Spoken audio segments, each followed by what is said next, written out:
Bismillahirrahmanirrahim. Assalamu alaikum hürmetli körülmeler. Vaka ve Mülahize programımızın 68. saniye görüşünlerini karşı alımız. Ben Abdullah Yalğun. Kadirli körülmelerimiz hem Allah'a məlum boğandak bu programımızda her daim gün tertipteki en mühim meselelerini vakti analiz kılıp huzuruna sunup kilovatımız. Programımızdan daimlik aziz mehmine hem Allah'a tunuşuk boğan strateji mütehassisimiz Ankara Hacettepe Üniversitesi Tarih Fakültesi Okutukçusu Doktor Erkin Ekrem teklif olduk. Kıymetli vaxtını çıkarıp qatnışıp bəgəlik üçün aldığına köptün rahmet edimiz. Mən rahmet edim. Rahmet. Qadirli görürmələrimiz, bugünkü programımız elanımızda bəgəndək bugün etdigəndə elan bədik. Çünkü məsələ axırqı minutlarda eniq boldu program ötküzüşümüz. Hem çünkü gündən günə hər gün xəbərlərimi görüb durasılan nurgun yeni məsələ yığılıb kitib oturdu hər qadım. Bir program ötküzüp ikinci bir programla vaxtıqca onluğan məsələ yığılıb qılıvatıdı. Bugünkü temamiz Xitay nimidin ənsiravatıdı degen anı tema koyduk. Elbette xilma-xil mavzular var bunun içinde. Vaxtımız yetkence bunun da toxtlaşıq derişimiz. Ötken qetimqi sanımızda onda olsa rast aldı bilen şu barlıq körülmələrimizin ki, ictimai fikir vasitəsi ekranda çıxıb durarkən ictimai fikir vasitəsi şunaqla telefon numarımız arqılıq programımızға alaqadar hər qandaq fikir təklif olsa belişinlərini, suallarına bolsa soruşunlarını şunaqla köpləyən qardaşımızın paydalanışı üçün həm bəhərləb qoyuşunu, həm unutmayızlar. Onda olsa bevasitə programımızı başlayıb göstərik doktor. Biz ötken sandaki programımızda şu axırqı sualımda Trump Putin Alyaska'da uçuraşmağa vaxtı deyin. Biz programını qılıb 2 gün keyin qo'ydaymi 15 avgust uçuraşqan bo'ldi. Siz şu vaxtdaki sualımda qanda axırlaşı mümkün deyə vaxtımda siz dünya kütüvatqan bir nəticə çıxmaydı deb qarayma degəndiniz. Degəndək bu görüş boldu, dünyanın kütken nəsi bolmadı. Görüşünü əlbəttə yaxından gözətdiniz. Ve hazırgacha yana şu igizpaschilik turyotidu. Bundan keyingi bu to'xtaman to'xtatish kerak deyotgan Ukraina Rossiya urushi sizce nega berib to'xtab bundan keyin vaziyat? Hem de canlı başlatış asan ama canlı toxtatish biraz kıyınca. Hoş. Yani kaçan toxtatudu, qaysi sebepler toxtatudu, qandaq mənfəətini küstüp onun için toxtudu degan nurgun meseleler var. Can yalnızlaşık devletler arasındaki bir xil şiddet münasebet emas. Yani xalqara münasebet mi bu işinin içinde? Yani xalqaradaki bisimler, xalqaradaki devletlerin ki talepleri degandek. Ma Ukrayna Rusya meselesinde xudeşki devlet uruşayotgandek arka tarafta misal Ruslarning ki aksida Şimal Kore var, İran var, Xitoy var degandek İran'a yakın, Rusya'ya yakın devletler mi var? Hoş. Ukrayna'nın aksida hem de NATO teşkilatı var, Avrupa Birliği var, Amerika biraz çetki çıkıvagan bile yani bir alakası var. Şununla bu canlı derhal toxtutish, unda asan toxtamaydı ve kaçan toxtaydiganligini demek mi tez. Ama şu hazırki vaziyet qarğan çağda şu Rusya prezidenti Putin'nin ki kararı qalğan deb turdu. Bu kaçan toxtutman dese şu vaxtlarda toxtaydigandek görünüyordu. Xoş. Xoş. Onda olsa biz bevasitə şu en axırqı yeni gün tərtibdəki məsələlərdən başlaydı. Şanxay Həmkarlıq Təşkilatı yığınından. Elbette bu qetimqi şu 31 avgust 1 sentabr günləri ötküzülgən Tianjin'de ötküzülgən bu yığın nəhayətdə keng dairədə qatnışıb bolğan nurgun prezidentlər hatta Türkiye'nin tatip bir yığın ötküzülgən boldu hem de bu yerdə. Aldılar şu yığında umumi şekilde Xitayning dunyoga bərməkçi bolğan uçurları rayonga göstərən, dunyoga göstərən nimələrni deməkçi Xitay. Bu yığında umumi cəhətdən bir analiz qılıb baxsanız. Bu da herhalde şu Tianjin'de içilgan 25. Şanghay Hamkarlık Teşkilatı'nın liderler yığını, yani devlet başlıklarının yığını. Herhalde bu teşkilat kurulgandan beri en keng kölemde Hoş. katnaşkıcı en köp olan bir yığın oldu. Aslında bu yığını Şanghay'da açsa belki tekime manalık buluş mümkün. Çünkü Şanghay'da kurulgan en başta bu Şanghay Beşlik diyen bir teşkilat. 2001 yılda onundaki hazırki biz bilgen Şanghay Hemkarlık Teşkilatı dep nam aldı ve Özbekistan kıytılıp 6 devletler başlayan. Hazır nurgun muşundak aza devletleri, onundaki diyalog devletleri, onundaki küzek gücü devletleri ile birlikte 20 neçe devlet var hazır. Bununki dairesi mi kengeydi. Yani Şarkı Avrupa'dan muşu Otur Şarkıcı, Otur Asya'gıcı, yani Yavrasya'nı işçiga ağam bir teşkilatka aylandamdı. Nüfus cetten digende dünya nüfusunun %40'ını temsil kıldı. Siyasi güç digen vaxtıda Rusya, Xitay, Hindistan kıytılganda yani dünyanın en altıdaki güçler bulamdı. Hoş. Bulup mu şu nime yadro kuralları sahip olan güçlerde bula. Şununla dünyanın siyasi sahnede bulup mu Birleşken Devletler Teşkilatı Xavfsizlik Konseyi'nin 5 daimi ezasının içinde ikisi bununki içindemdi. Türkiye mi bununla kıytılışıyla NATO yalnızla NATO devletten bir devlet bununla kıytılgan buldu. Şununla bu teşkilat özününki iktisadi gücü, ticari gücü bile dünyanınki en çok, en kudretli bir teşkilatka aylandı. Avrupa Birliği belki güçlü buluş mümkün ama acizler vardı. Amerika'nınki bu ittifaktaş devletlerle kurulan bu birliklerimi asla buzuluvardı. Şununla bunda bir peyde Şanghay Hemkarlık Teşkilatı'nın bu dakika yığını da özünün gücünü dünyaya kösetken oldu. Yani ikincisi bu güçke tayinip durup dünyanı başvuruş cette bu teşkilatınki rolü bulduğun ve bu teşkilatı kıytılgan aza devletleri, diyalog devletleri, gözetleyici devletlerle birlikte yeni bir dünyanı yaratalaydıganlığını şundakla bu Birleşken Devletler Teşkilatı'nınki kurulmasını tekimo mükemmel kılalaydıganlığını ama çakalıgan oldu. Bununla birlikte Amerika'ya karşı köp kutupluk bir dünya tüzümünü mü kurup çıkıdığan oldu bu sözleri bile. Ve Tianjin Şanghay İşbirliği Örgütü bu beyannamesinde bu bulayımızı inakı yazılı. Yani inçkirek deydiğen bolsak 2019'dan itibaren Amerika-Xitay arasındaki münasebetler bu Soğudu vuruşuyla jirikleşik başladı. Trump'ın ikinci kıtım bu başlık buluşuyla bu jiriklik tekimi çonkurlaşıvadıdı ve dairesini kemiyivadıdı. Yani rekabetinki dairesini kemiyivadıdı. Şununla bu her iki taraf birbirini tizgin kılmen dep tırışıvatkan bir ahvalda Xitay bayağı degen güçle Amerika'ma bir agalandırış ya ki bir meydan okuşma bir yerde kösetken oldu.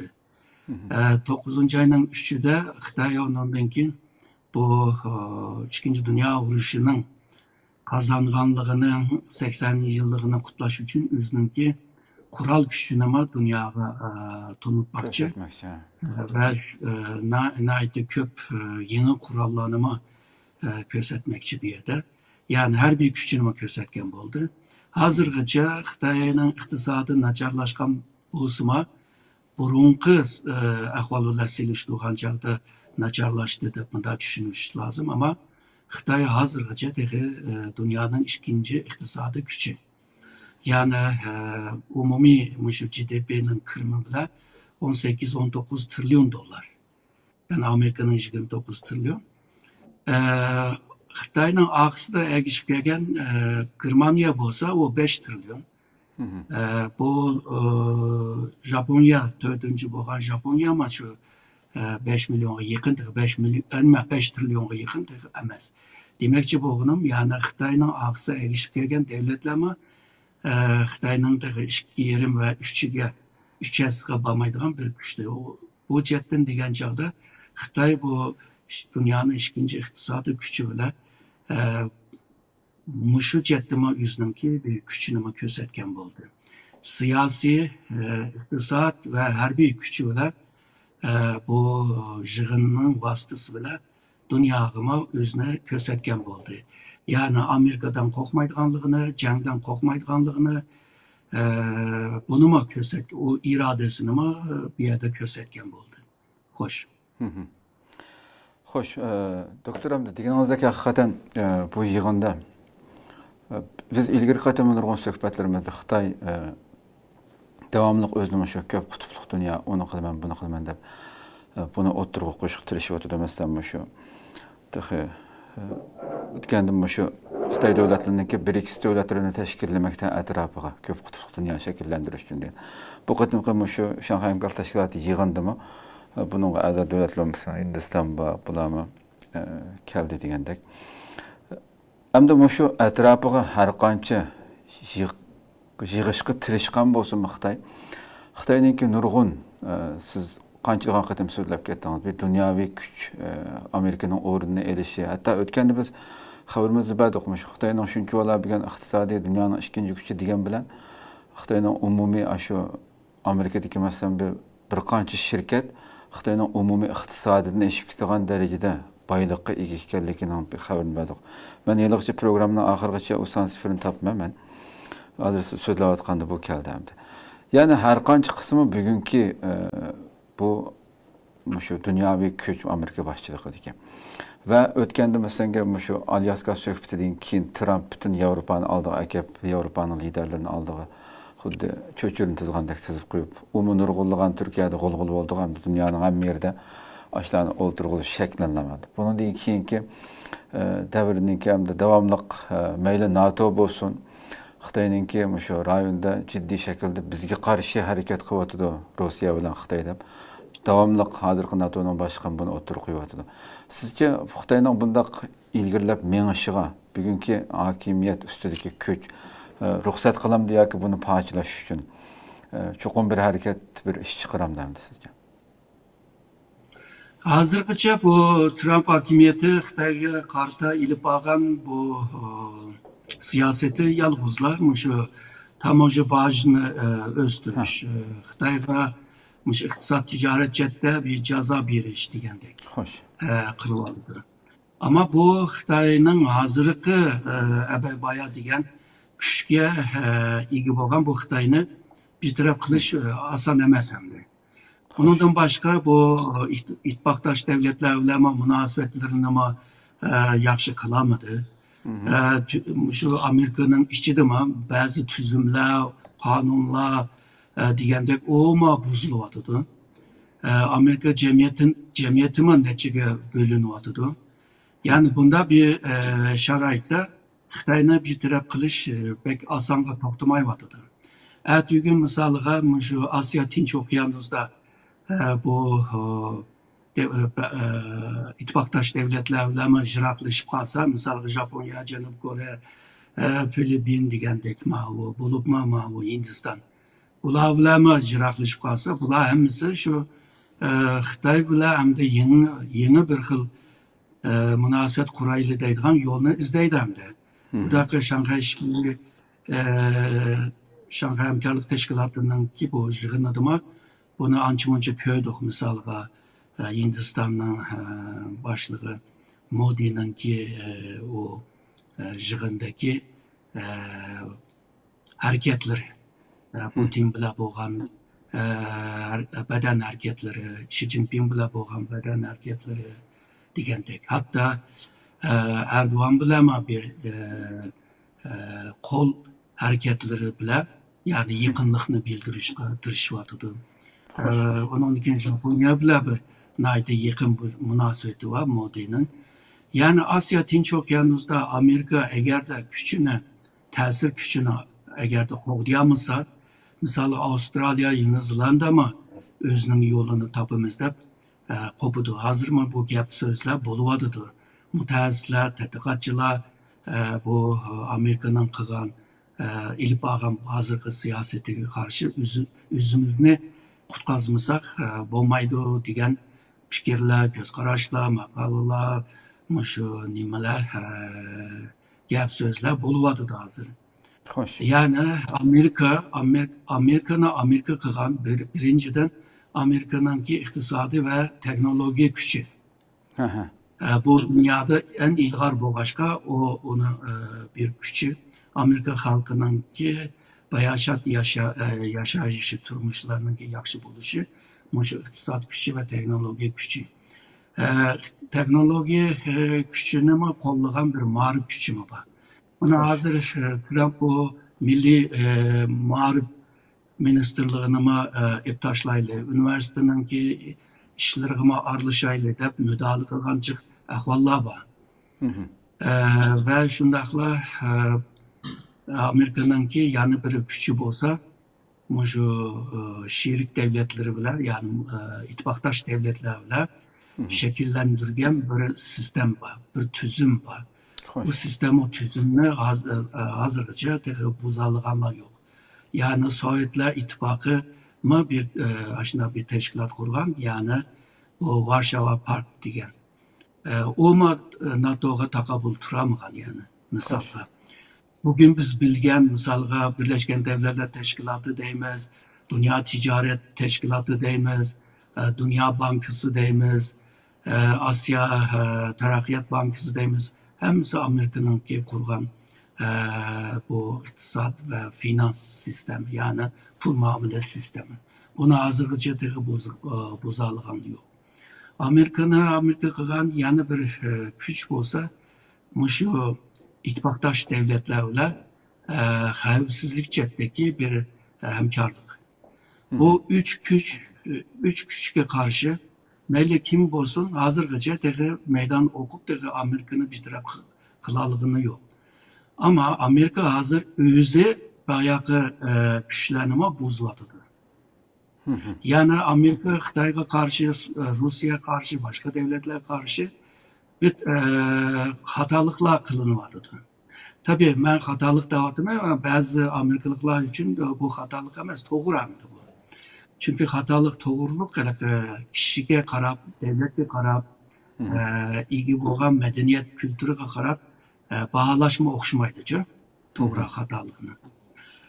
Bundak acizlisa Xitay üçün fırsat yaratıdı. Xitay ondan kim bundan bu fırsattan naiti faydalanıp özünün hazır kam qalğan yerlerini toluqlaşqa tırışıdı. Hərbi cətdən, iqtisad cətdən, ticaret cətdən, misalga hazır ticari iqtisad cətdən, ticaret cətdən bu teşkilatlarını kurup bu yeni İpek yolu stratejisi var, bu bir yol bir bervak degan. Muşunu esas kıtırıp nurgun devletlerinin özge azalıkka davet kılıp helici kadem, yani 60-80 devlet bununla azab oldu emdi. Bununla birlikte yeni bir hukumla pek koğdap git vardı. Bu olsa Yaşar Cenub devletleri. Yani Yaşar'da Cenub devletleri burunki tabir bile bu 3. Dünya devleti. Xitay bununla başçılığını kılvatıdı. Ve Amerika başçılığı da G'arbga karşı bir nime var. Küreş var bir yerde, rekabet var bir yerde.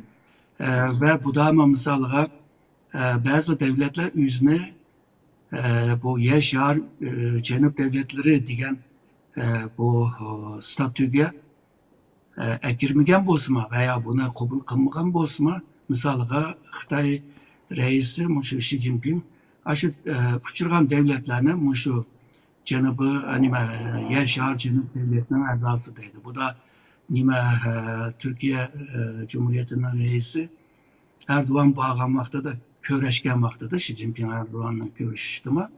Muşuk yapına davattı. Demek ki Xitay şu Amerika'nın sırtında kalan devletinin hemmini yığmakçı, etrafı yığmakçı ve buların arasındaki hemkarlığını güçlendirmekçi, sahip olan iktisat gücü ve ticari gücü bile bularını özüge bağlamakçı.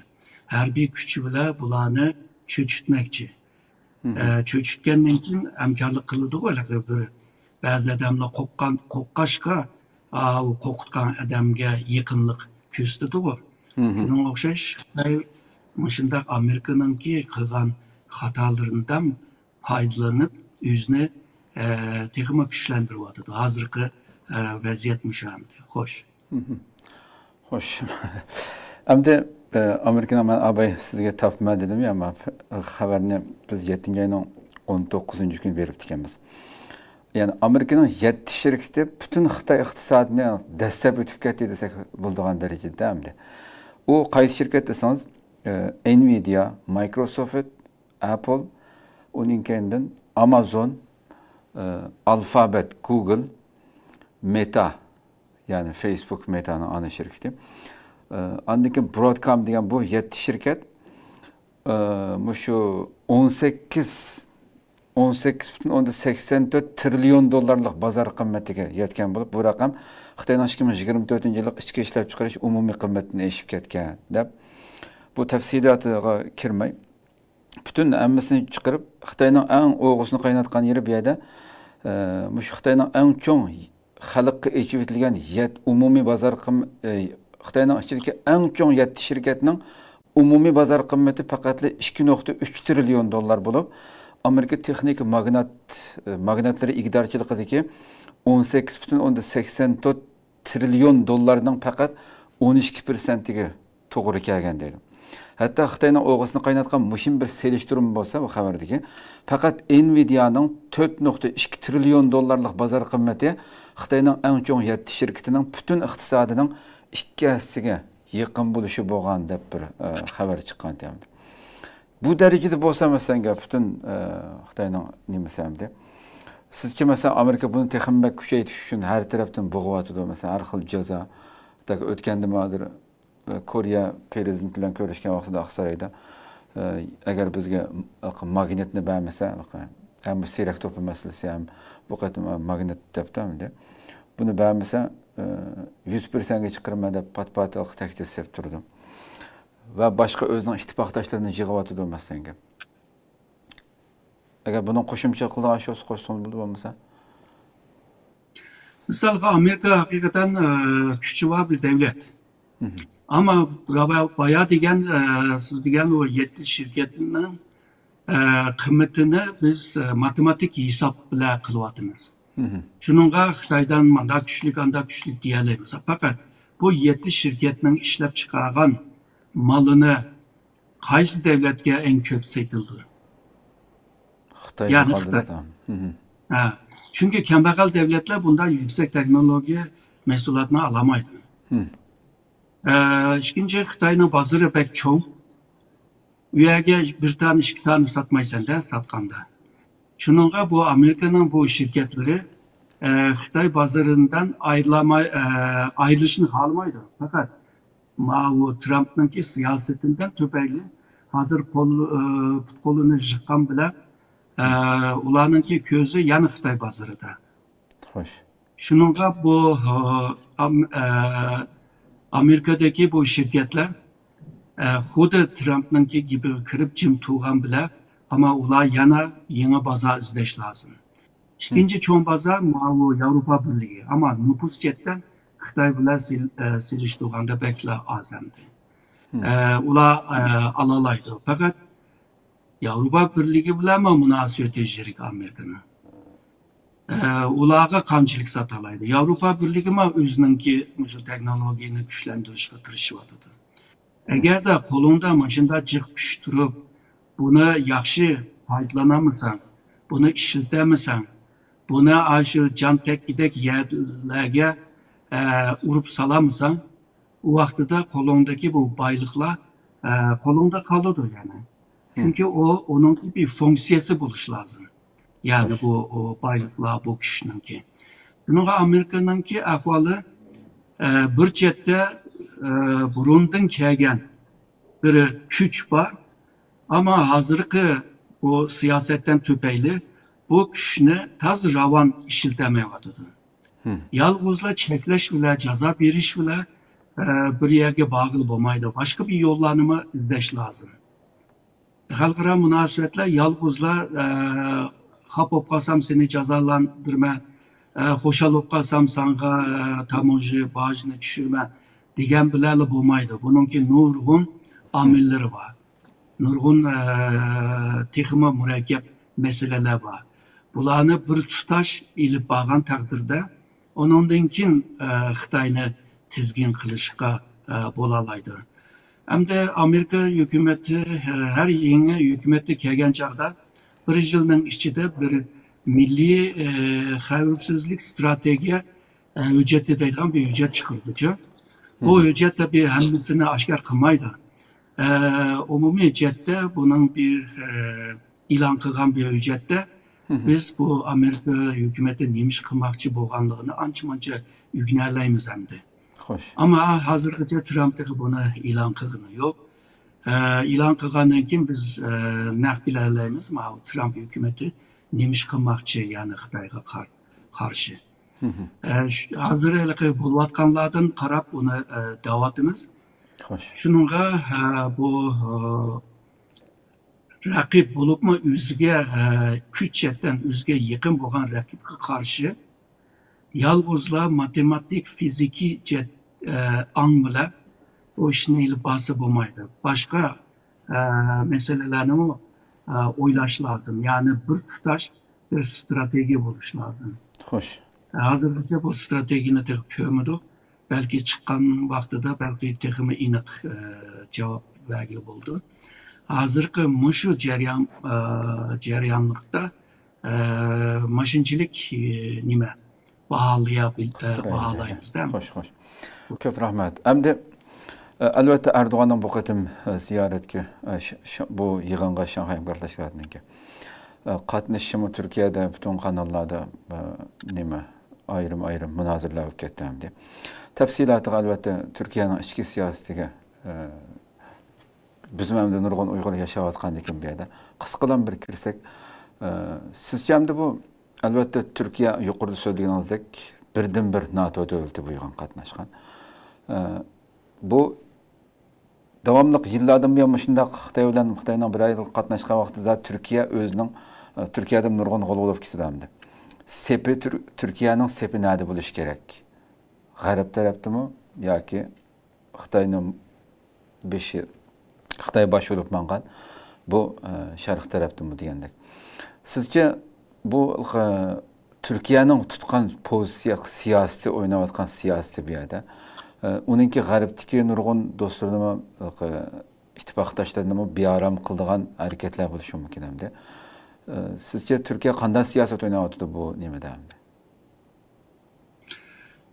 Türkiye özde davatkandak bu köp taraflik bir diplomasi siyasetini ilip bağlanlığını dağıtıdı. Yani G'arbda mı, Şimalda mı, Cenub'da, Şark'ta hemmisiga kıytılmendeydi. İkincisi dünya bir kutupluk olması lazım, köp kutupluk buluş lazım deydiğanıma çakalavatıdı.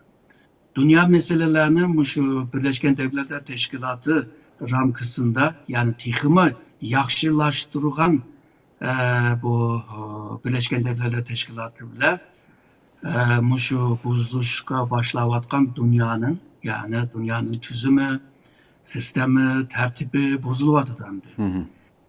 Buni Amerika ve G'arb devletler birlikte kurgan. Hazır özleri qo'g'dashning yeriga buzishga kirishyotdi. Şununla Türkiye muşunda bir kaylamkancılıkta her taraftan bir payda alımenteydi.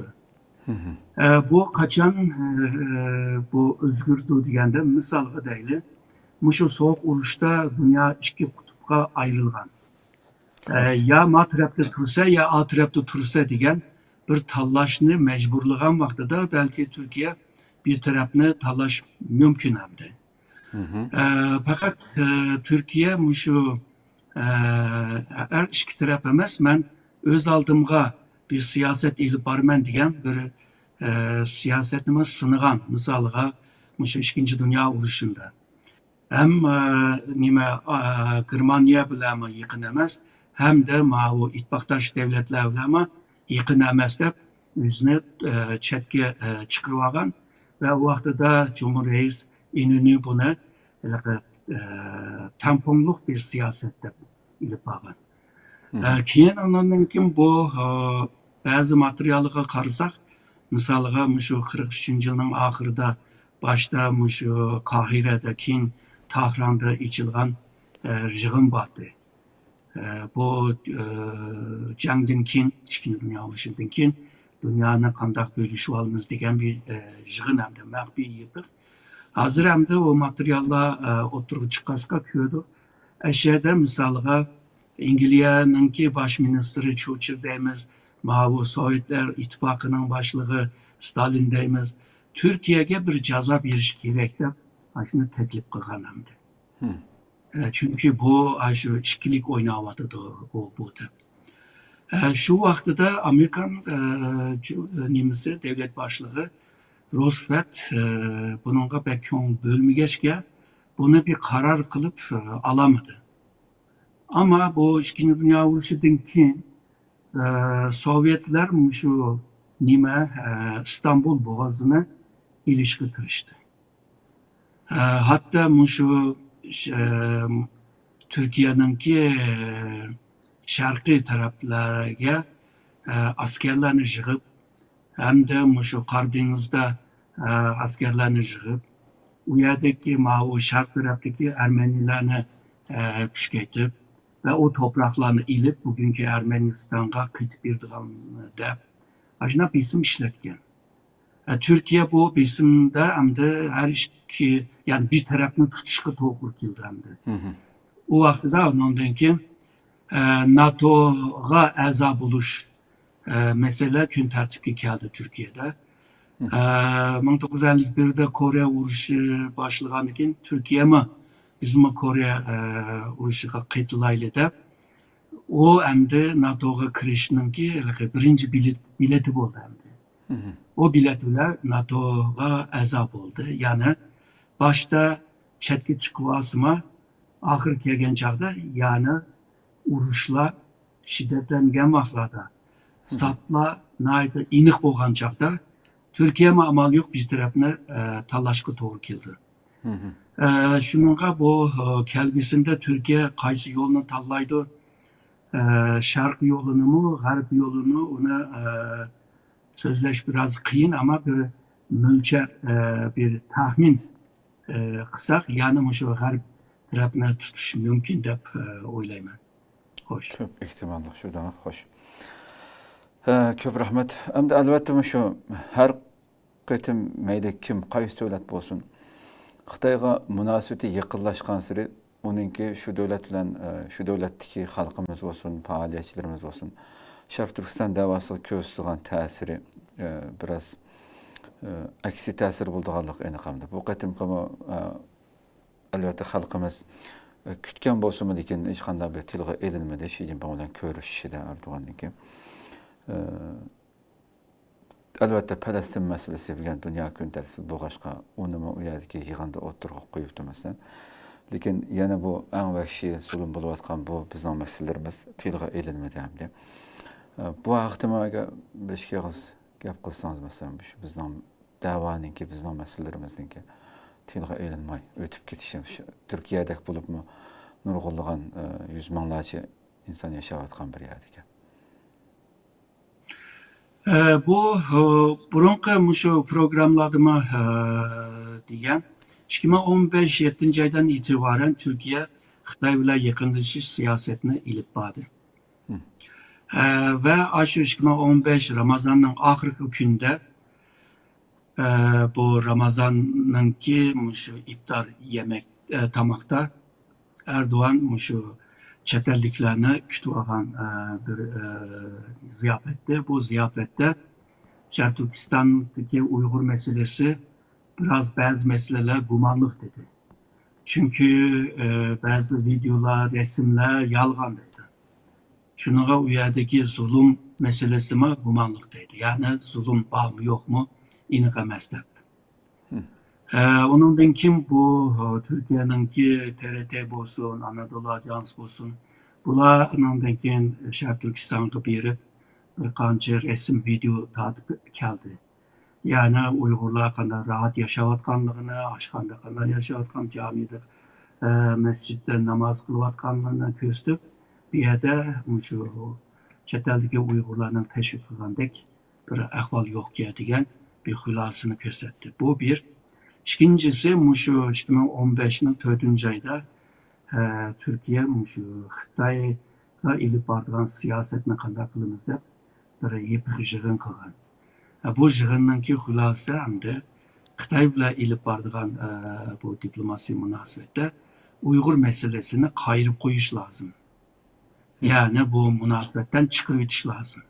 Xo'sh. Buni şu Bulgaristanning misolini ko'rsatgan bo'ldi. Chunki o'z vaqtida Bulgaristanda nurg'un turklar bor, biz hammamiz bilamiz.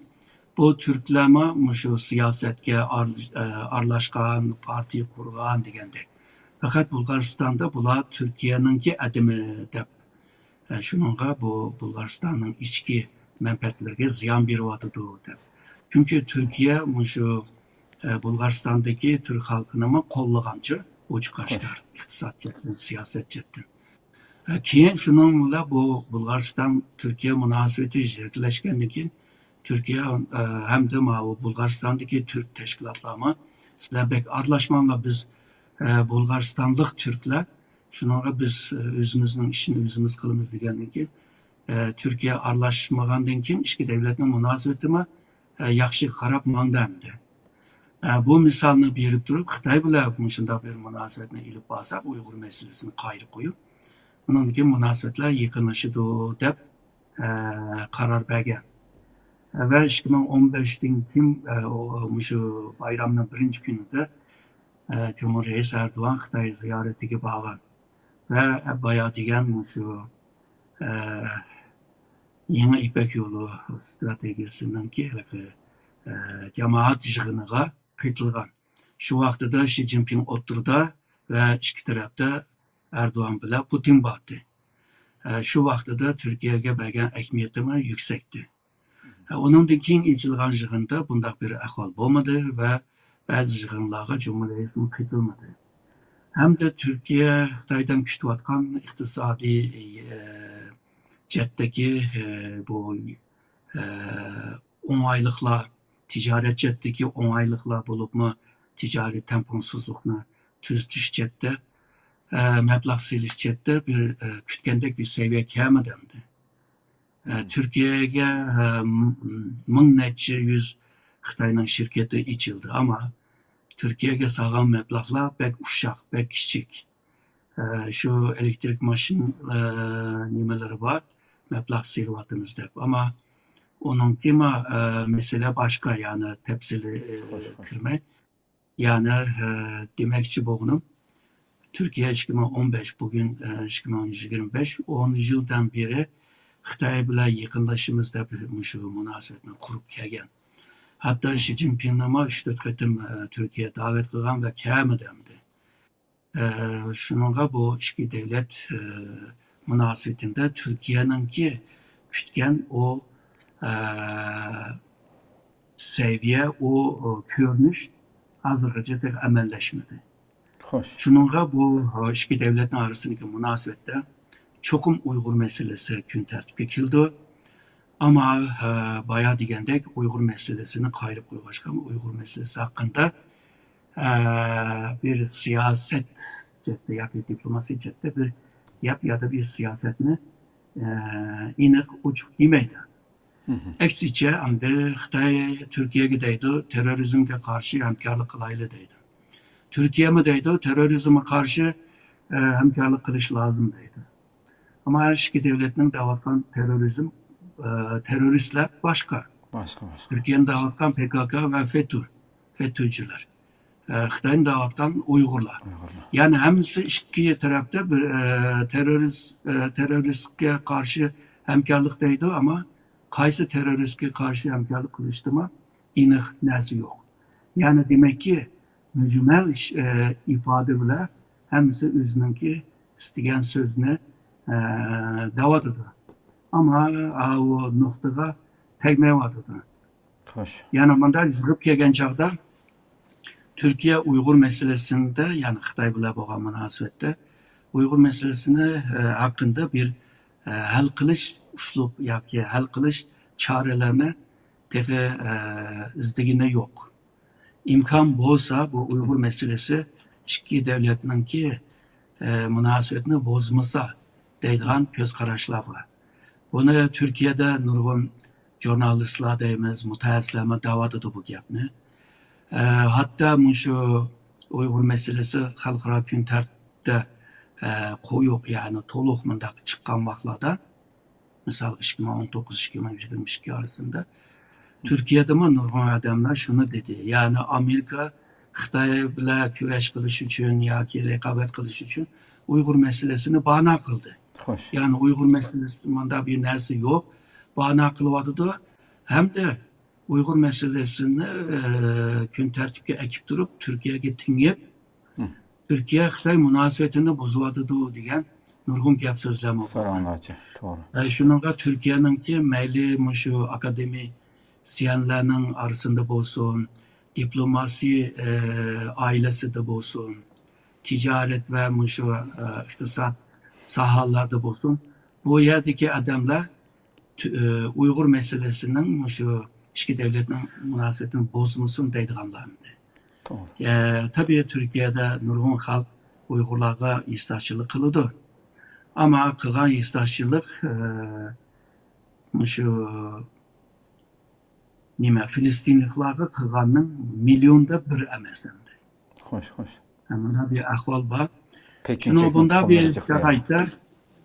bunda bir şaraytta yani Uygur meselesini tılga çıkılıp cümleyle ötküzü değil. Bayağı men diyen mücmel ifadelerle ötküzü değil de müşna kılıp kilovatı demdi. Hoş. Köp rahmet. Hem de şu Xitay 26 Ağustos Şarkı Türkistan'ın ma'lum bir yerde Çigra rayonunda Korallık manevr ötküzdü hem. Manevrinin ismi ne derseniz Palaniyada eniq qilmadi, onun videoların bazı çıkdı. Terörlük karıştırış ve çöçtüş 2025 namıda. Bunun diviziya kısımlarında Xitayning armiya saqchi diviziya kısımlarında 1700'den artıq kişi qatnaştırıptı. Çin Şaojan, onun kendinden bu Çin Müngu Erkin Dünyası qatarlıqlar manevrini köğənlikini e'lon qildi. Biz xabarimizdan ba'd şu günü. Ve bu şu manevrinin şu arlar nima deseniz sirtdan kirish xarakterlik terrorlik hujumi xavf xatirini tezginlash, amaliy jangi tashkillash, qo'mondonlik o'limini tekshirish, har qaysi qismlarning birikma kuchi orqali chegara mudofaasini kuchaytirishni maqsad qilganligini da'vo qildi hamdi. Butunlay manevrda o'tkazilgan nimalarmi chegara liniyasida tuyuqsiz hujum qilib kelsa, buni parakanda qilgan vaqtida uning qanday qaytarma zarb berish, chegara ig'izda singib kirishga taqobil turish, igizlik tog'liq rayonlarini tozalash, zarb berish, chegaradagi nuqtaliq nishonlarga tuyuqsiz hujum qilishdan mudofaalash degandek mushni bir taraf qilishni qilamiz deb. O'xshash mush manevr o'tkazilayotgan kunda atalmish Uyg'ur Abnum rayonlik partiya komiteti Ürümçi yana maxsus yig'in ochib Xi Jinping'in atalmış chegara rayonini idora qilish to'g'risidagi bayonlarini o'rganishga o'rlashtirgan gapimdi. Hem bir tarafdan manevr, bir tarafdan bu. Mush yil yana aprel 28 aprelda Elidarya vadisida yana o'xshash terrorlik qarshi turish manevri. Buningda so'zlangan narsa 4000 dan ortiq askar qatnashibdi ekan buningga. Yana shu chet eldan kirganlarga qarshi turamiz deb manevrning asos qilgan narsamdi. Bu Xitoy nimadan ansirab ketyapti sizchamdi bu? Xuddi atugün rasmiy kirishning shapsini puravatamdi hamda. Buni ko'p so'zlaydigan bo'lib qoldimi shu yaqinda? Bunun birinci sebebi bu Xi Jinping'in Şarkı Türkistan başkuruş stratejisi dediğim bir strateji var. Hoş. 2014'te ememiz bilimiz Xi Jinping Şarkı Türkistan'da ziyaret kılgan. u yerda nurg'un yomon gaplarni degan, ya'ni Urumchi vokzalda bir bomba patlapla onun degan gaplarini ojizlashtiryapti. Xo'sh. Shuningga Shi Jinpingningki bu Sharq Turkiston boshqarishningki strategiyasining birinchi hukm shu Sharq Turkistonninki xavfsizligi, ya'ni muqimligi. Bu xavfsizlik va muqimligini qo'llash uchun qo'ldan kelgan hamma nimani qilish lozim deb. Bu stratejiyaning ikkinchi muhim narsa, ya'ni bu iqtisod. Fakat shu mashinerining kelishigacha asosan shu xavfsizlik masalasi va muqimlik masalasi bo'ldi. Ya'ni iqtisod masalasini onda cho'ng nima alayda bir tilga ilinigini yo'q. Mashineri kelgandan keyin iqtisodni jonlantirish başladı. Onundan keyin hammamiz ko'rgandek Sharq Turkistonni shu ishkirga ichibdi. Milyon Xitoylar kelib sayohat qilyapti. Ondan keyin Sharq Turkiston O'rta Osiyo, Janubiy Osiyoga ancha-muncha oshgan bo'ldi. Yolg'izlik bu emas, Janubiy Sharq Osiyo musulmon davlatlariga ancha-muncha ichyapti.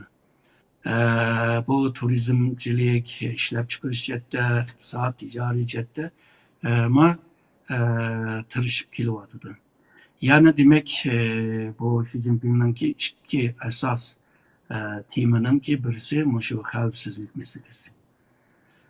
Buni strategiya bo'lg'achqa buni ijro qilish lozim. Manevralarni ilib berish lozim. Yani Pingtuan bo'lsin, mayli Xitoyninki g'arbiy komutanlik bo'lsin, saqchi bo'lsin, qurolli saqchi bo'lsin, istihbarat bo'lsin, bular o'rtaq hamkorlik faaliyetlerini qilalish lozim. Yani bu manevrada, çünkü jang boshlab ketgan vaqtida agarda bular bir-birisi bilan bu munosabat quramasa, u vaqtida ondan keyin yaxshi bo'lmaydi. Hozir onunki sinoqni qilyapti endi. Yana bir sebep bo'lsa, o tahmin qilyaptimi hamda Suriyadagi Uyg'urlar meselesi. Yani Suriye'deki Uygurlar Suriye'deki hazırki Suriye hükümetindeki Müdafiye Ministerliği'ne kirgan bo'ldi. Ve bir yerde hukuklarını algan bo'ldi. Bular bir urush qo'shini hamdi. Bular bir jangchi hamdi. Ve ertügün shu O'rta Osiyoda bir vaziyat o'zgarib qolsa, bular hammasi O'rta Osiyoga kelib, ondan keyin Xitoyga qarshi Sharq Turkistonda urush jang ilib boradigan bo'lib qolsa, hozirdan boshlab uning tayyorligini qilish lozim deb o'ylagan bo'lsa kerak deb o'ylayman. Uchinchidan shu Amerika Xitoy orasidagi bu jidallashish deyli, raqobat deyli. Bu raqobat bu ikki yugurish tanatgachi musobaqa qildi-ku. Bu musobaqadami raqib hamdi. Bu ma'nodagi raqib emas. Boksör maydonidagi raqib. Ya'ni men seni urib chiqsam bo'lmaydi. Ya'ni bu ma raqibni deyapman-da. Bu raqib meselesi hozir boya degandek Xitoyni toza kutgan bir natija olamagan taqdirda belki shu Tibet meselesi, Uyg'ur meselesi, Hong Kong, Tayvan meselesi, hamma meselelerini kozur qilib ishlatishmi mumkin. Agar Sharq Turkiston meselesiga xalqarodagi cho'ng davlatlar qo'l sepib qolsa, u vaqtida tarixda bo'lgandek, misol 33-ki Cumhuriyet, 44-ki Cumhuriyet aqsida shu o'z vaqtidagi cho'ng davlatlar bo'ldi, eng cho'ng davlatlar. Shunda qo'l sepib qolsa, bir tahdid bo'lib qoladi deb o'ylagan bo'lsa kerak. Ondan başka bu keyingi 20 yılın içinde chet eldagi Uyg'ur tashkilotlarni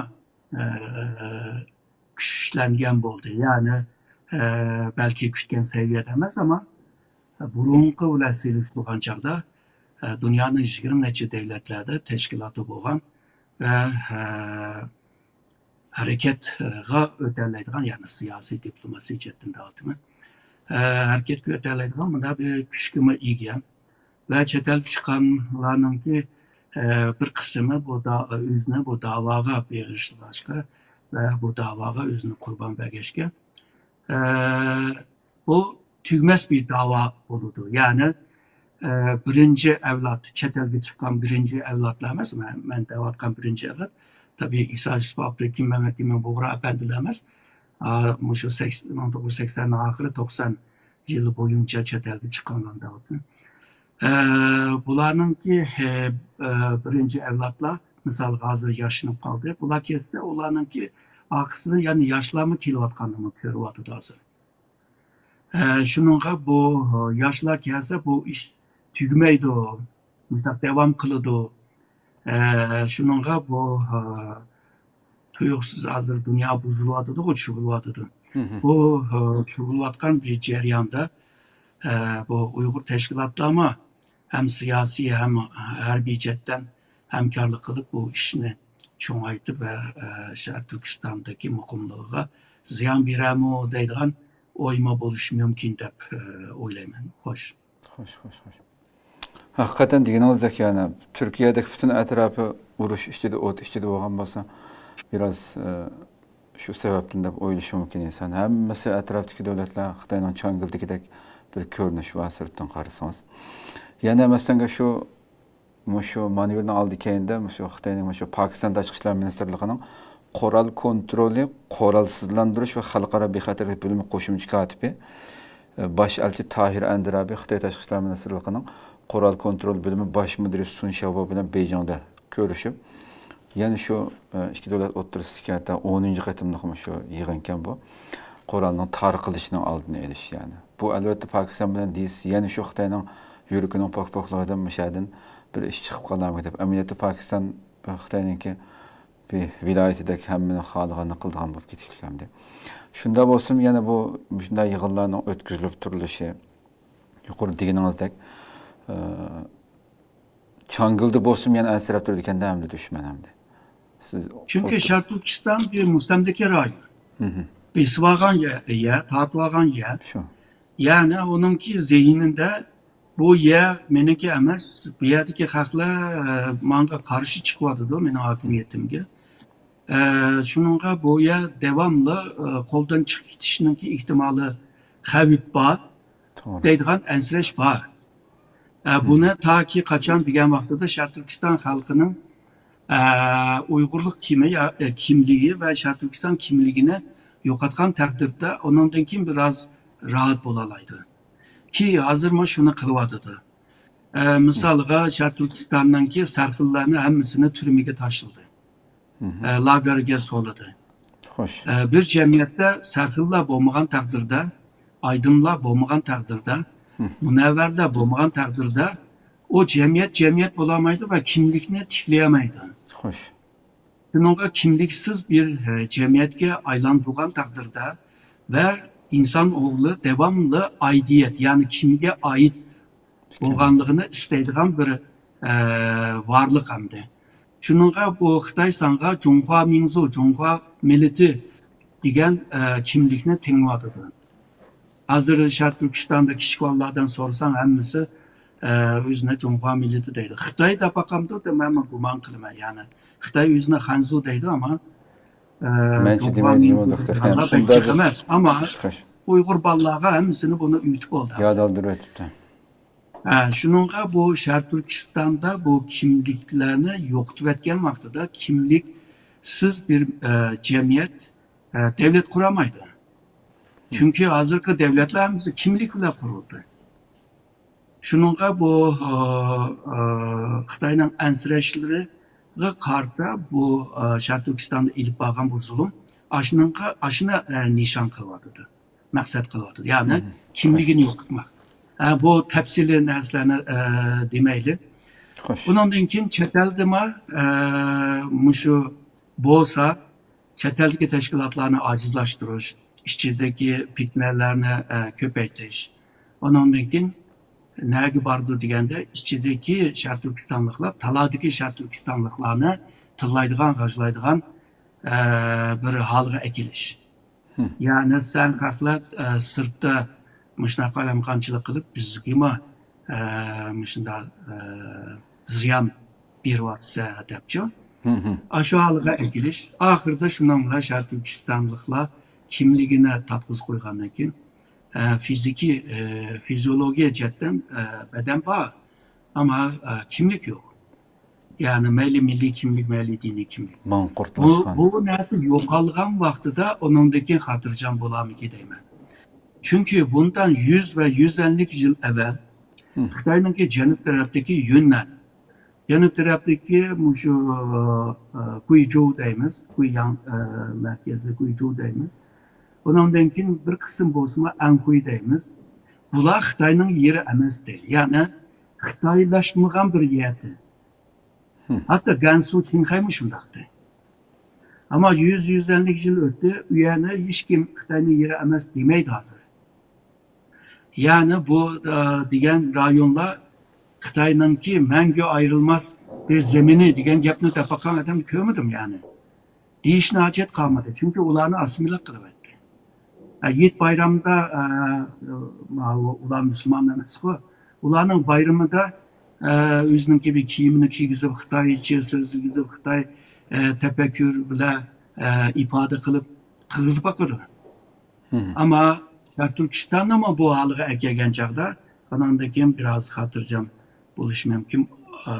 Bomsa angıca hazırkı siz belgen misalla yani manevra ilip biriş, terörizmge karşı başka devletlerle hemkarlık kılış. Hatta bu da şu Şanghay Hemkarlık Teşkilatı'nın ki Tianjin bu beyannamada 20 betten yani A4 kağızının 20 betten kök şu terörizmge karşı hep yazılgan. Burunqi şu beyannamalarda bir ya da iki paragraf var. Yığsam bir 100 xatlik bir narsamdi.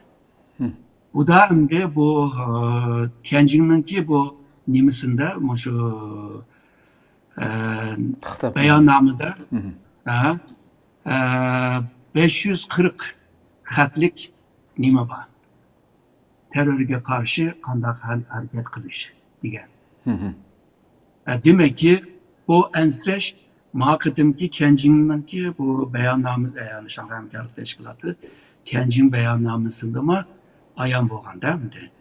Demek ki taraqqiy qilgan siri Amerika G'arb bilan ishgan siri Xitoyninki bu yaqin devletleri Xitoyga gumonliqlar o'sgan siri xalqaroninki tuzumi sistemi tartibi bozulgan siri Xitoyninki Sharq Turkiston ustidagi ansirash nima ko'payyotidi deb o'ylayapman. Buni shu 10 ayga yaqin Sharq Turkistonda shu avtonomiya qurilishininki yilini qutlash uchun bence nihoyatda qattiq va kam ko'lamda bir faaliyetlerini ilip berishi mümkün deb o'ylayman. Yani Sharq Turkiston Xitoyning zaminidir. Sharq Turkistonliklar Xitoyni so'yardir. Sharq Turkistonliklar shu Kommunist partiya va Xitoyga beqinadi va Sharq Turkistonliklar Xitoyning davlat tili, yani Xitoy tilini so'ydi degandek shunday Milliy ittifoq meselelerini esas tema qilgan nurg'un faaliyetlerini qilishi mumkin. Bu faaliyetler birlikte Sharq Turkiston xalqini texmi o'ziga bog'lashni maqsad qilgan bo'ladi deb o'ylayman. Ishqilib deganimizdek son-sanoqsiz qo'ldan kelgan hammani qilyotdi bu tajovuzchilar. Hargizmi eng qo'rqqan yeridan urildi ekan, hamda har qanday tarix qarasaqmi qaysi bir davlat nimadan qo'rqsa eng oxirida shu qo'rqqan yerdan bayram bo'lib shu yerdan beshini yeydiganligi. İnşallah bu tajovuzchilikmi oxirlasha. Shuni ko'ra ish qilamiz. Endi yuqorida siz so'zingizda shu Amerikaning masalan e'lon qilmadi shu Xitoyga bo'lgan siyosatniki, Trumpniki aytgan e'lon qilsa rasman bilamiz deb. Ticaret urushi bir tarafdan devam qilyapti. Uni nima qilib turaylarmi shu Uyg'ur masalasiga bu qatam masalan shu Uyg'ur majburiy amgaki mahsulotlarining doirasini texmi kengaytdi masalan bu qatam. 2022 yılı 6. aydan başlap resmi icra qilishga boshlagan to'g'ri kiyim-kechak paxta pamidir o bu degandek ko'p kristallik kirimni. Buni adir bu qatam qonunning cheklash doirasida Polat Tümürnümü kengaytdi hamda. Ve bunun içinde mesela şu Devlet Bexaterlik Ministri Kristin Nom şu qatam X hesabı uçuran berilib qul emgikidan foydalanish yerginishlik ish biz Xitoy korxonalarining inson huquqlari dafsandichiligining mas'uliyatini surishti qilamiz hamda ularning majburiy emgak qilmishining taraqqiyotimizga keltirgan tahdidini yo'qotamiz deb bir so'z qilgan hamda. Masalan shu vaqtda boshlab yo'l qo'yilgandan boshlab Xitoyga qancha ziyon uraldi deb son sifirga qarasak shu Amerika Tamojna va chegara qo'llash idorasi 16.700 turkumdan ortiq import malını tekşirgen, bularının kıymeti 3.7 milyar dolarga yetedi ekan hamda. Mecburi emgek mevcut bo'lgan mesela şu teminleş bevosita şirket emas, teminleş zinciriga munosabatli bo'lganmi 144 şirket organı jazo tizimiga kirgizgan. Bu kengayotdi mesela. Bunga qanday qaraysan? Kelgusidagi siyosatni texambak hatta bu Uyg'ur majburiy emgaki deb yo'l qo'yilgan qonunda hamda bu. Uyg'urlarni mecburi emgak qilish ve bununla karşı çıkış ve bunu paş qilish degan bu kanun hazırki Trump'ın ilip algan siyasetdagi uygun ve paralel. Hoş. Yani bu uruş, bu savdo uruşu maslaşkan bir kanun bu. Şununla bu kanun, bu siyasetdagi maslaşkashga bu kanun bek işlevadi. Fakat Amerika'da yana bir kanun var. Yani Uygur İnsan Hakları Kanunu. Nima için bu kanun işlemeydi mesela? Yani uyardı mı nurgun maddeler var Xitoyga karşı. Hoş. Ama bu İnsan Hakları Kanunu nima işletiş lazımdı. Çünkü Trump'ınki hazırki siyasetdagi bekmi muvafiq bo'lmag'achqa o ashada issiqlik turyotidir. Shuningga buni amaliy harakatga o'tkazish uchun shu inson haqlari qonunini bir is qo'ygan yerdan tushirib buni amaliy siyosatlarda ilib berish lozim. Shuningga bu gerçi bu Amerika'nınki kongresinde 3-4 tane yani kanun var Uygurlar ile münazır. Bunlar tehi umumi cetten tehi karar ilinmedi hem de. İlinmesinin sebebi mi? Yani hazırki Trump'ınki bir siyaseti ile münasebeti var. Yani %100 bulması mı? O mu kıpkılıvadıdır. Şununla hazırki şu değilgen şu aslında o bir zamanıvi kulluk sistemine karşı ilip bağlan bir kanun layihəsidir ki, onundaki biz bilgen bu halığı geldi de. Bu işlev adıdır ve Şərq Türkistan'da bu faaliyet kılıvatkan Xitaylarma bunun da çok ziyan tattı. Misalga Bingtuanma bunundan çok ziyan tattı. Şikirden kelip Şərq Türkistan'a məbləğ silip onundan kin mallarını setişdə qiyinlanğan Xitaylarma asla Şərq Türkistan'dan çıxıb ketken ahvallar var. Xitay hükümeti bolsa bularının ki ziyinini töləb beriş siyaseti ile bularını tutup turvadıdır. Şərq Türkistan'ın ki misalga deyli o paxtanamemiz yaxşı bilimiz. Şu dünyanın ki paxtanın %19'unu Şərq Türkistan işlep çıkırvadıdır. Şu check-up degen o pemüdür nemisi var o kıyamı. O halkarada 4 kutunun içindeki bir kutusu Şərq Türkistan'dan çıkıyor. Aşının okşaş nurgun mesulatlar var. Buna ötken aydıma o Amerika'daki Uygur İnsan Hakları Teşkilatı var. O proje yani UR çapımı doklatlarla ilan kıldı bunu. Şununla bu yani chet eldeki Şarkı Türkistan teşkilatla bu işe çıkarak aralışış lazım. Qanday aralışıdı degende, yani bularını paş kılış ve bunu şikayet kılış, ciddi tırış lazım. Yani mevcut bo'lgan mushu qonun bo'lsa, bunun texmi aktiv, texmi keng doirada ishlaydigan holiga egilish lozim. Xo'sh. Onundan başka bayağı degan inson haqlari Uyg'ur inson haqlari qonunini aktiv holiga egilish için tirishmak lazım. Onundan başka Amerika'da çıkan kanunlarga o'xshab ketadigan ba'zi qonunlarni Avustralya, Kanada, Avrupa degan yerlerde buna teklif sunuş lazım. Ve ularınki mecliste şuna kanunlarını çıkarışga tirishmak lazım. Bununki en yaxshi vaqti 2018-2022 arasıdır. Hazır tabii bu işini kılış pek kıyım boludu. Kıyım bolsa bu işini kılışga mecbur ve en mühimi akıl işletiş. Yani akıl hem güçten üstün bo'lg'achqa, eğer doğru yolunu tapalıgan takdirde kıyınçılıklarma asan hal boludu. Buna tarihte nurgun misallarını belge oldu. Nurgun şu galbiyetler, şu kazanışlar, şu vaktide, şu devirde, şu sekunutta ilip bağan, şu akıl bile netice ağan boğan. Şununla bunundan keyin işler kıyın buludu.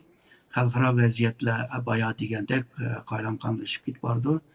Ama qaylanqanlikning arasında to'g'ash o'g'irlamak degan bir gap bor. Yani krizisni manfaatga qanday aylandirish. Bu yüksek akılga kirdi. Bular bilan shug'ullanmak lazım. Eğer de bo'lmay qolsa, Amerika'nın hakimiyeti o'zgardi. Türkiye 2015'te Uygur siyasetini o'zgargandek. Ularni o'zgartib qolsa, bayasız degan o kanunma belki to'liq ishlaymaydigan holga kelib qilish mumkin. Yani her fırsatni şu vaqtida tutilish lazım.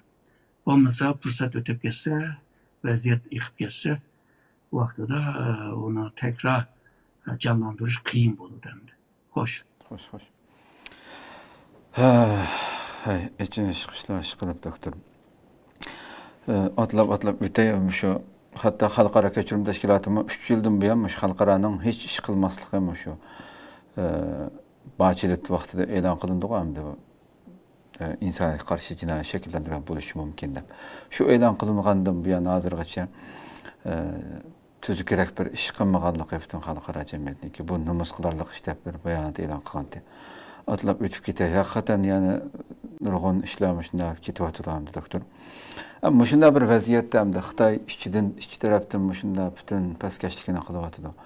O'zining shuncha jinoyatlari o'tkazilayotgan, hatto Ürümçide xalqaro terrorlikqa qarshi nurg'un arab davlatlari u buni yig'in ichayotgan vaqtlarda shu diyorlarda millionlarcha xalqimiz eng vahshiy terrorlikqa uchrayotgan bir tuproqning ustida terrorlikqa qarshi turish xalqaro deb yig'in achalaydi bunimiz sizlar. Ama shunda bir davrda chet elda bo'libmi Turkiyadek bir türklük, millatchilik, bu yerda bir vatanparvarlik, vatan muhabbati bundaq ko'p so'zlanadigan bir yerda yana shu manqurtishib ketgan nomussizlar. Shu Xitoy konsulininki 9 avgust İstanbulning Fatih rayonida Fatih'dagi yerda o'sha yig'in ichib kültür merkezde 120 kishi qatnashganligi albatta xabarimizdan berib nurg'un xalqimiz g'ulg'ula qo'zg'agan bir masala bo'ldi. Shu bu millatning ichidan chiqqan yana shu manqurtlarning aşağıda numussizlarcha Xitoyninki bosh konsul qatnashib beshavdim. Bu yerda so'z qilib tuqqan yo'qlashga tashkillash vatan gapirib, yoshlar saloni qurish, hatto Xitoy mashlarning bolalarga Xitoy tili kursi ichib berish, bularni deyishibdi. Bu numussizlik hamda shunday İstanbul'daki yerda yuz beryapti. Bu manqurtlar hijil bo'lmasdan shuncha inson yashayotgan yerda yani shu suratning chiqishiga o videolarni ko'rsangiz ko'rgansiz balkim. İnsan içimde hamdi bularning holiga. Bu haqda bir ikki og'iz gap qilsa deb o'ylayman endi. Xitoy keyingi yillarda shu Sharq Turkiston haqida nihoyatda keng ko'lamda bir tashviqot qildi va qilyotidi. Nurg'un odamlarni so'zlayotidi. Xalqaro tanilgan youtuberlarni gap qilib Şununla hozirgi bir ahvolda Xitoyning zulm siyosatidan Sharq Turkistonda yaşangan zulmning bo'lmaganligini, gumon bo'lganligini, bu tamamen G'arb davlatlarininki g'ayri niyat bilan o'tirib qo'ygan sapsatda bo'lganligini jakarlab kelyotidi. Buni Xitoy o'zimi deyotidi. Xitoyga yaqin bo'lgan odamlarmi, youtuberlarmi, jurnalistlar, shu akademisyenlar, naqshchilar, o'yinchilar hammasi bu gapni deyishga boshladi. Bayağımı degan Türkiye'de bu Sharq Turkiston meselesinde, Uyg'ur meselesinde biraz gumon bilan qaraydigan odamlarmi bor dedim. Shuningga bu Xitoy shu 2022dan keyin o'ziga bo'lgan xalqaradan kelgan bisimni yumshatdi va buni yo'qotishga tirishyapti. Ya'ni Sharq Turkistonda hech bir zulm bo'lmagan, chet eldagi Xitoyga qarshi chiqqan guruhlar, davlatlar va bo'lgunchilar bularning chiqargan yo'qolan gaplar degan yerga akyapti. Shuningga Xitoy shunday bir vaziyatda, shunday bir sharoitda bundan keyin o'zini texnik tashviq qilish uchun nurg'un yerlarda faoliyatlarni boshlab ketdi. Bo'libmi Yevropaning ba'zi davlatlarida bu texnik aniq ko'ngli bo'ldi. Undan keyin bu ba'zi Yevropa davlatlarida Xitoyga berish vizasiz qildi. Hamda 2 hafta, 1 hafta, 1 oy degandek. Nurg'un Uyg'urlarga berib kelyapti. Bu vasitasi bilan Sharq Turkistonda bir zulm yo'q. Chet eldagi Uyg'urlarga rahat berib, rahat kelyapti deganni ko'rsatmoqchi. Buni ko'rsatib turib, bayağı degandek, ya'ni Sharq Turkistonda zulm yo'qdi, hammasi uyduruqdi, hammasi yolg'onti degan yerga akamoqchi. Shuningga bu Xitoylar har fursatni qochirmayotdi. O'ziga bo'lgan ishonchligini kuchlantiryotdi. Neticede her qanday bir sharoitlarda kuchli hokimiyatga beqindigan insonlar baribir bo'ladi. Bu Uyg'urlarning ishida nima bo'lishi mumkin? Tarixda bunda ahvollar bo'lgan. Zozongtang besib kelsa, Zozongtang o'zi kamida qo'yiladi, ko'mutani Liu Jintang keldi. Aqso'ga kelgan chog'da ochliq yo'q, kiyim-kechak yo'q, qish kiryotdi, to'nlab qandaqmi qilamiz desa, bir Uyg'ur Liu Jintang'a shu Yaqub Akningki Aqsuda tiqib qo'ygan bir ochliq ombori bor deb. Onu ko'rsatib qo'ydi. Onu ko'rsatgandan keyin Aqsudan ondan keyin Qashqarga texmi oson besib bordimdi. Misal bunda misollar bek ko'p qo'yamdi tarixda. Shuningga bu bir millet eğer de bir angni yo'qitib qo'ygan taqdirda Xitoy bilan birlikda hamkorlik qiladigan Uyg'urlarning soni ko'payish bu bekla nima emas, yani hayron qolgudek bir narsa emas. Çünkü angni yo'qotdim hamda. Shu. Shuningga bu tashkilotlar texmi tirishmoq lozim. Yani Xitoy bilan Uyg'urlarni talashish hareketlerini başlash lazım yani. Hozir Sharq Turkistonda Xitoycha biladigan Uyg'urlar ko'payyapti. Biz bu vaqtida belki Xitoyda Sharq Turkistonda Xitoycha biladigan Uyg'urlar belki %5'dir, belki ya da 10. Hozir onun ta'siri bo'lib qoldi, bo'lyapti hamda. To'g'ri. Çoğu annesi, nevrisi bile diyalog kuramaydigan holga kelyapti. Hem de değil. Bunundaki Xitaycı bildiğin Uygurlar köpeydi. Uygurca bildiğinler azıydı. Bunda bir peytte Şərq Türkistan teşkilatlar nemiş kılış lazım. Aynı Tosyanmıgan karganda Şərq Türkistan'ın içindeki o Yesli'den üniversiteye o talim terbiyen Tosyanmıgan karganda sen bir neslen oylaş lazım şimdi ama. Yani ulanınki ruhuna kazanış, ulanın enine kazanış, milli ruhuna kazanış için sen nemiş kılmak lazım. Diyendek meseleler gün tertipliktir kemidi var mı? Gün tertipki ekiliş lazım. Doktor, müşahede, doktor amca. Yani Xitay hakikaten diginimizdeki bu milletini bir millet kılıp tutup duruyatkan hem nesimizni yok kılıp ötüş için bütün kılıkını kılıp atıdı amca. Bu milletini hiç olmasa şu millet süpütü saklap kılış için olsun. Mesela Xitay'ın icra kıvatkını ve hemmesi halkaradaki nurgun kanunlarga uçuk zit neslemdi. Bu çeteldeki şuncu vala teşkilatlar, muşu Xitay'nınki muşu meyli tilimiz olsun, mekteplerde öz tilimiz, bütün kitap, neşriyat, materyallarının hemmesini erkin çıkırış, işiltiş, xuddi bir vakitlarda boğandık. Muşunu kolga keltiriş için olsun mu, halkaradan besim kılış için Xitay'a bir hareket kılış imkaniyeti yok mu ya? Çünkü bu çeklenmese, bu toxutulmasa, siz degendeki yani yakın kelgüsüde bu milletini millet kılıp tutup duruyatkan nesinin hemmesinden ayrılsak, sırtki teşkilatlar hemmesi eniq bir nesini talep kılmasın, hemmesi şu bütün umumi şekilde manda zulüm kuvveti degen şekilde de faaliyet elip basa Xitay kıldığını kılıvatıdı hamdi. O kanda tosuf kılış mümkün ya Xitay'nınki bu cinayetlerin hamdi. Bunu teşkilatınki adamları oturup bunu ciddi oylaş lazım. Yok olan kuruk nesler bile uğraşıp sokuşup kılmaslık lazım. Sen cidel çıkarsan Xitay aşını fırsat bilip oyuntadır seni. Sen kançılık ittifaklık olsan Xitay aşınçılık oyuntamaydı. Hem de netice alamaydıgan mesele işlerler çoğunmay. Mavu milletini qoğdap kılış, milletinin kimliğini qoğdap kılış işini zörür bir iş dep görüş lazım. Aşının karta yeni bir siyaset ilip beriş lazım. Genki programlarda açık dedim. Yani konu uslupla bu davanı kılıp olmaydı. Eğer de konu uslupla işki yargan olsa bugünkü vaziyet başkaçı buladı. Demek konu uslupla işki yarmaydı. Yeni usluplarını terakki kılış lazım. Uslup özgürlüğü için başta Ming'nin özü özgürlüğü lazım. Onun denkin bu özgürlüğe Ming bile, akıl bile onun denkin yollar tepildi. Her kanda kıyınçılıklarda yol tepildi.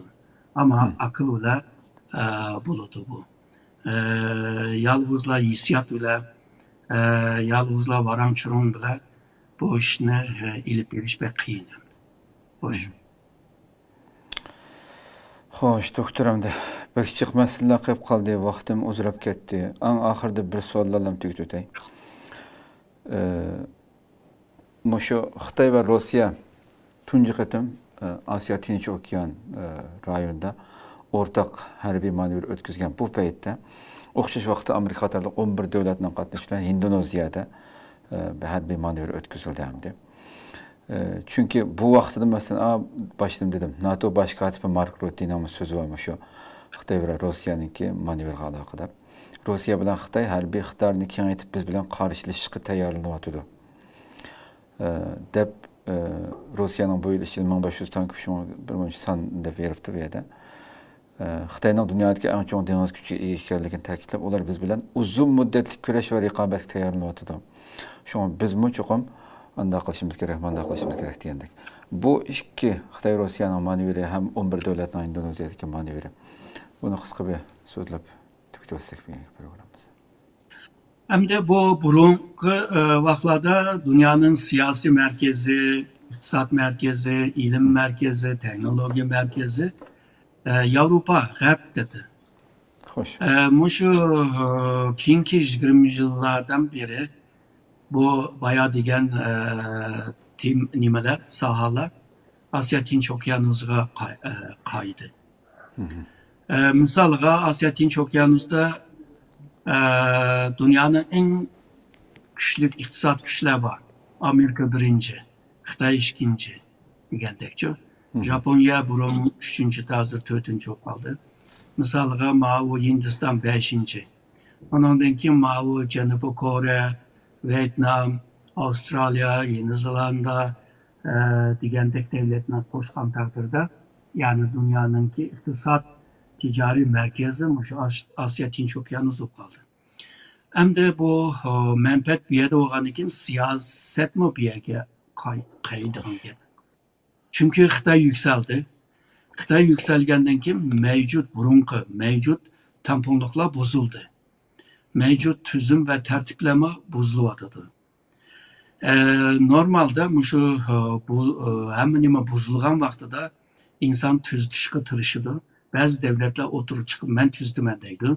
Şunun bile men tüzdümen diyen vakti da onunkin cenk başlaydı. Şununla bu xavfsizlik meselelerini mi bir yerde bu rayonda mı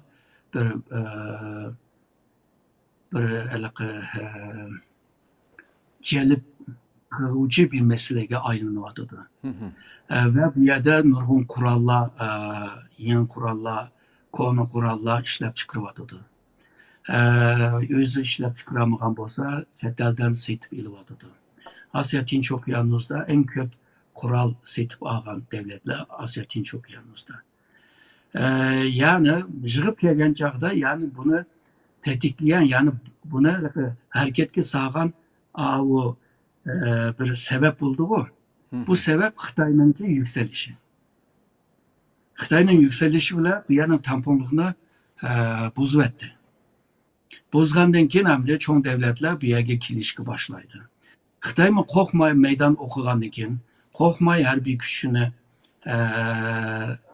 körgezim kılgandek kösetkendan keyin, Rusya'daki devletler bu strateji hemkarlık kılaşkı.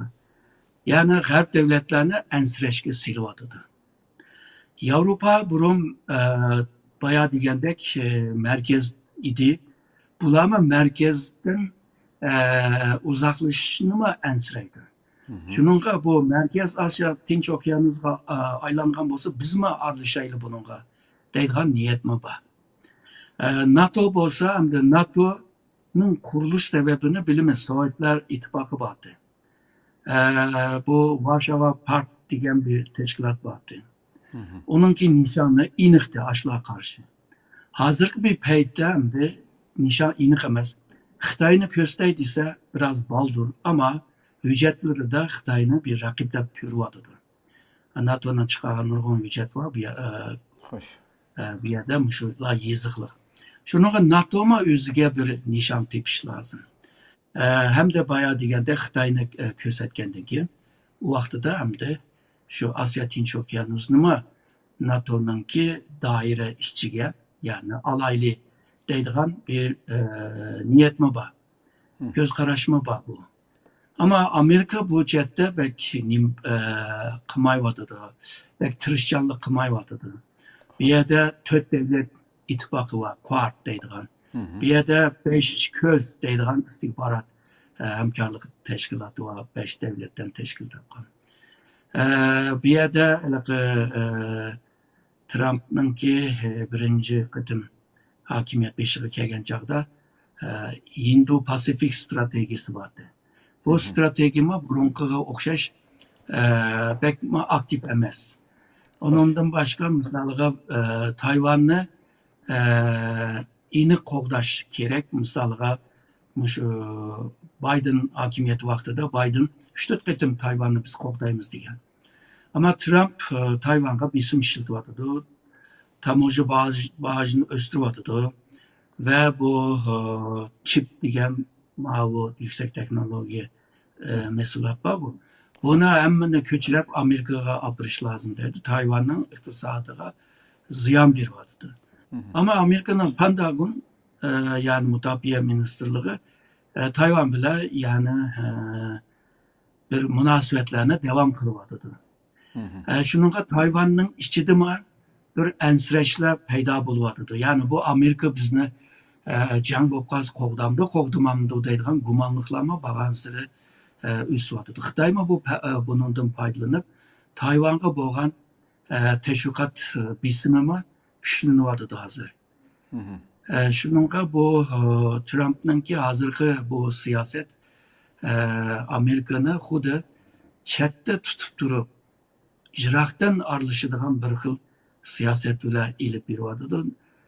NATO'ga boğan bisimini biz bilimiz bekle nime ticaret noktasından bizim işletiyotkandan bilimiz. NATO azalarının içidimi nurgun kilişmeslikler var. Avrupa Birliği'nin içidimi aslında kilişmeslikler var. Bu xil kilişmeslikler, bu xil ziddiyetler bu G'arb'nin ki 45. yıldan beri kurgan halkara tüzüm, sistem, tertip. Bula bozulgan sıra Xitay için bir paydalık buludu. Çünkü Xitay 30-40 yıldan beri köp kutupluk dep kakşap kelgen. Hazır köp kutupluk ayan buluvadıdı. Yani Xitay bunda köp kutuplukның içinde reismen dep hazır bunu jakalışının aldıda. Hoş. Hoş. Köp rahmet doktor. Allah razı olsun. Uzun vaqt. Ben rahmet ettim. Allah sizlerden razı olsun. Bir şey tökdeydi maqul oldu. Rahmet. Qadrli görürmenlerimiz, şuna qılıp bugünkü söhbetimizni müşahede ahırlaştıraydı. Hakikaten yana nurgun suallar batı qap qaldı. Müşahede toxtup duraydı inşallah. Aldığımız 2 sonda davamlaştıramız. Demek vaziyet bu qadrli görürmenlerimiz üstümüzge düşüdüğün vazifenin qançak eğirliğini başta bu milletinin üstüge çıkan teşkilatlar bolu sübütüyle ve başka her kandak Uygur, Şarkı Türkistanlık kolumuzdan kelgancha hareket qilishning qanchalik muhim ekanligini his qilib turibmiz. Kurash davom qildimi shundoq. Alloh umr basi oldimizga sonda ko'rishishga omon bo'lg'aysizlar. Assalomu alaykum va rahmatullohi taala va barakatuh.